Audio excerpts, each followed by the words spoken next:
How much of spring practice did you get to watch, and did you have any impressions or takeaways from what you saw? I just watched a little bit and watched the spring game. Yeah, hopefully we're getting our offense together a little bit better. Other than that, defense is, I think, going to be solid as usual. Felipe Franks and seemed to be a little bit ahead. But the Wildcat quarterback, Tony, is a player I think is going to get the ball quite a bit, possibly. But anyway, I think we've got a chance to be a lot better on offense. With your eye for quarterbacks, what stood out to you about Franks? What does he need to work on? What do you like? Well, spring ball is hard to tell because they don't hit the quarterback. He doesn't run. I remember when Cam Newton played at Auburn. Gus Malzahn was the coordinator. In the first game, he said, "Dang, I didn't know he could run like that." So obviously, Cam became an All-American Heisman Trophy and led Auburn to the national championship. I don't know if Felipe can run quite as well as Cam Newton, but hopefully he can run a little bit because I really believe the QBs nowadays got to move around and make some yards with their feet occasionally. What's this part of the season like for a coach? Obviously, spring's done, getting a little more recruiting in. Just what's this time like for Well, Coach for me, it's different. These coaches nowadays, they work all summer. They really do. Well, today I did the Chick-fil-A golf tournament and representing the University of Florida. So that was fun. And it's neat to see the Gator flag up with about 12 other schools up at Reynolds Plantation. I think Coach McElwain had a Gator Club meeting in Atlanta tonight, I think, from what I hear. He did. So, we move around and try to spread some goodwill, do a little fundraising, and promote University of Florida. I'll ask you this one. Eddie Pinero posted a video on Twitter today. Kicked an 81-yard field goal with pads on. I'll ask you this in Downwind? I couldn't tell which way the wind was going, but I'll ask you this in two parts. One, when you were kicking, what's the furthest you ever kicked one? And two, as a coach, what distance are you most comfortable with putting a guy out there and saying, see what you can do? I think a 40-yarder I kicked against Auburn might have been my farthest ever. But Eddie, it's easier for a coach if it's the last play of the half or maybe the last play of the game to say, hey, give it a shot. But usually at the end of the first half, if you're going to try a 65, 70-yard field goal, that would be when it would happen. But Eddie, he's got a strong leg. He's an excellent kicker. And Townsend, our punter's good too. I tell people I'm sort of their coach occasionally. I like to hang around those kickers when I'm out watching practice. I know you offered some input to the coaches throughout last year. With the offseason, did you have more chance to sit down with Coach Nussmeier or Coach Mack and maybe share some observations you might have had? Not too much. I'll just make a few suggestions here and there when I watch practice, and they use some of them a lot. But it's hard to be involved if you're not actively coaching the quarterback and the receivers and the entire offense. So, but I think, Coach Nuss, he's open to suggestions, so we'll keep doing that a little bit. Is there an example of a thing that you mentioned that you saw them utilize or take heed of?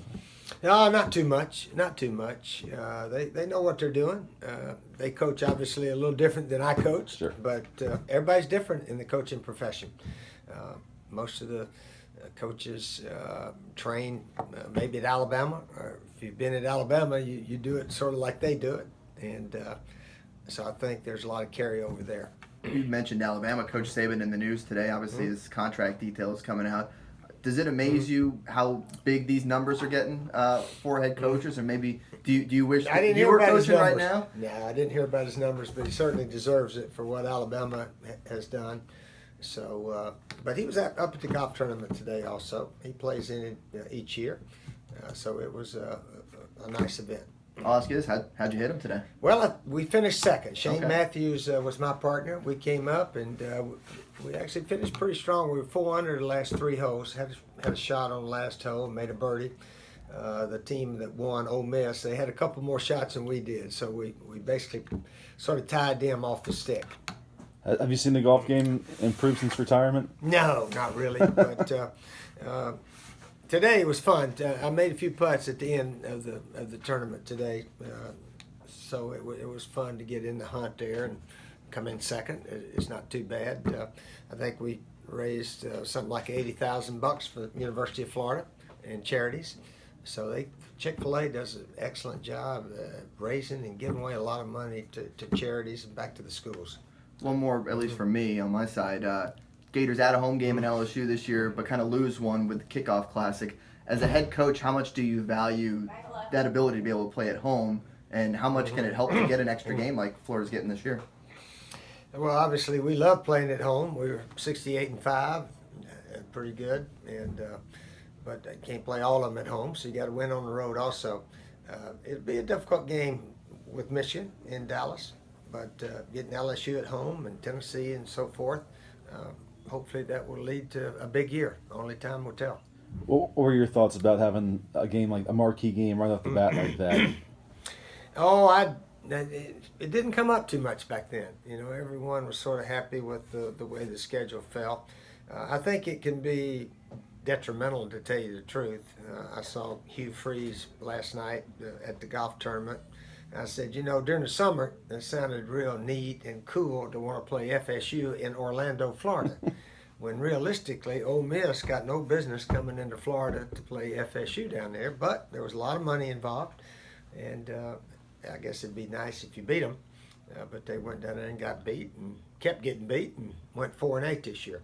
So I'm not sure that when you're in the SEC and you got 8 big conference games, plus Florida, we have FSU, I don't know that we need to schedule all those big guys because, it sounds cool and it sounds like, hey, we want to play anybody.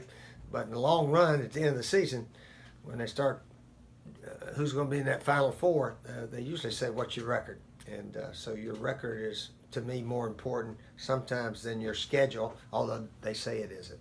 Were you approached for some of those kind of games and thought better of it? And Well, we always opened our season when I was at South Carolina in Charlotte. We played ACC school, and it was a fair game. North Carolina, NC State, so forth. But we didn't try to bring, a big team, too big a team, so forth.